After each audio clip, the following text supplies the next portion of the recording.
ही exclusive दृश्य आपण बीड मधली बघतोय। आज जिल्हा नियोजन समितीच्या बैठकीसाठी बीड जिल्ह्याचे पालकमंत्री अजित पवार बीड मध्ये पोहोचलेत। त्यांचं स्वागत करण्यासाठी धनंजय मुंडे उपस्थित होते। अधिक माहिती आपण घेऊयात। आमचे प्रतिनिधी बीड मधनं सुरेश जाधव आपल्या सोबत आहेत। सुरेश, काय माहिती? या बैठकीसाठी पालकमंत्री झाल्यानंतर अजित पहिल्यांदाच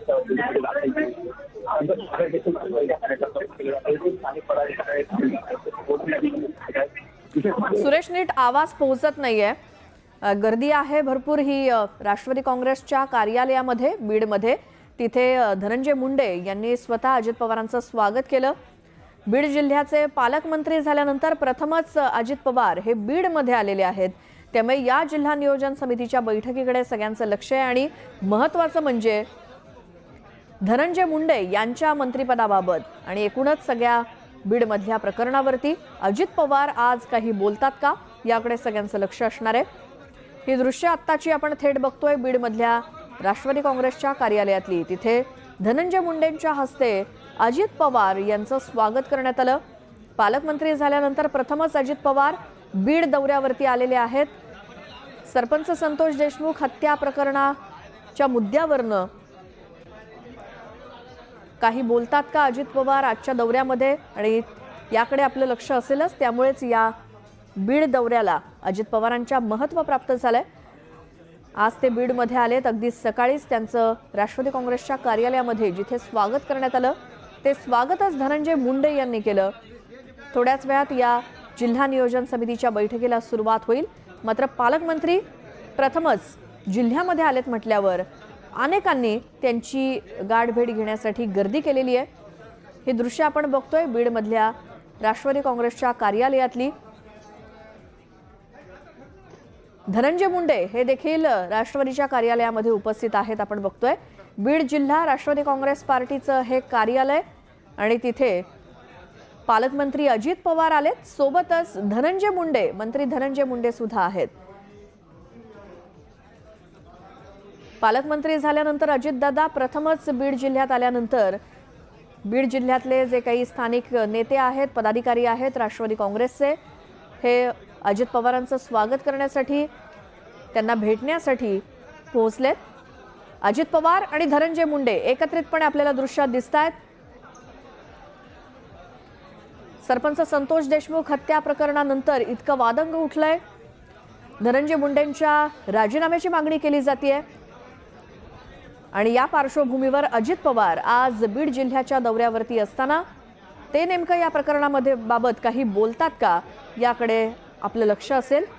आज जिल्हा नियोजन समितीची बैठक आहे।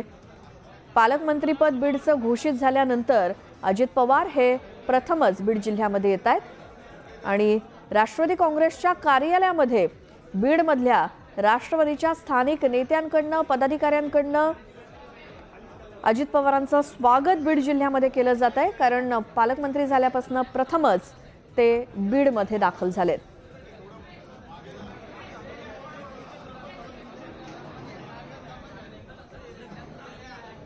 आणि बीड मधलं हे प्रकरण संपूर्ण देशभर गाजत असताना उपमुख्यमंत्री आणि बीड जिल्ह्याचे पालकमंत्री अजित पवार या प्रकरणाबद्दल काही बोलतात का, याकडे आपलं लक्ष असेल।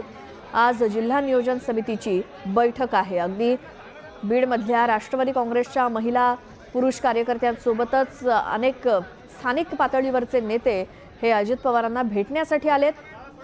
बीडच्या पालकमंत्रीपदी त्यांची या नावाची घोषणा झाल्यानंतर ते प्रथमच बीडमध्ये येत असल्यामुळे किंवा आले असल्यामुळे त्यांचं अभिनंदन करण्यासाठी, त्यांची भेट घेण्यासाठी बीडचे स्थानिक राष्ट्रवादी काँग्रेसचे नेते, पदाधिकारी मोठ्या संख्येनं आज राष्ट्रवादी काँग्रेसच्या कार्यालयामध्ये आलेत। कारण प्रथमच पालकमंत्री अजित पवार बीड जिल्ह्याला भेट देत आहेत आणि जिल्हा नियोजन समितीच्या कार्यक्रमासाठी, या बैठकीसाठी ते बीडमध्ये आलेले आहेत। सोबत धनंजय मुंडे सुद्धा आहेत। संपूर्ण राज्यभरातनं धनंजय मुंडेंच्या राजीनाम्याची मागणी केली जाते। मंत्रिपदाचा त्यांनी राजीनामा द्यावा। पालकमंत्रीपद तर त्यांचं हुकलंच। बीडचे पालकमंत्री अजित पवार झालेत। मात्र आता धनंजय मुंडेंच्या राजीनाम्यासंदर्भात जी मागणी होती त्यावरती उपमुख्यमंत्री आणि बीड जिल्ह्याचे पालकमंत्री अजित पवार काही बोलतात का, याकडे लक्ष लागले।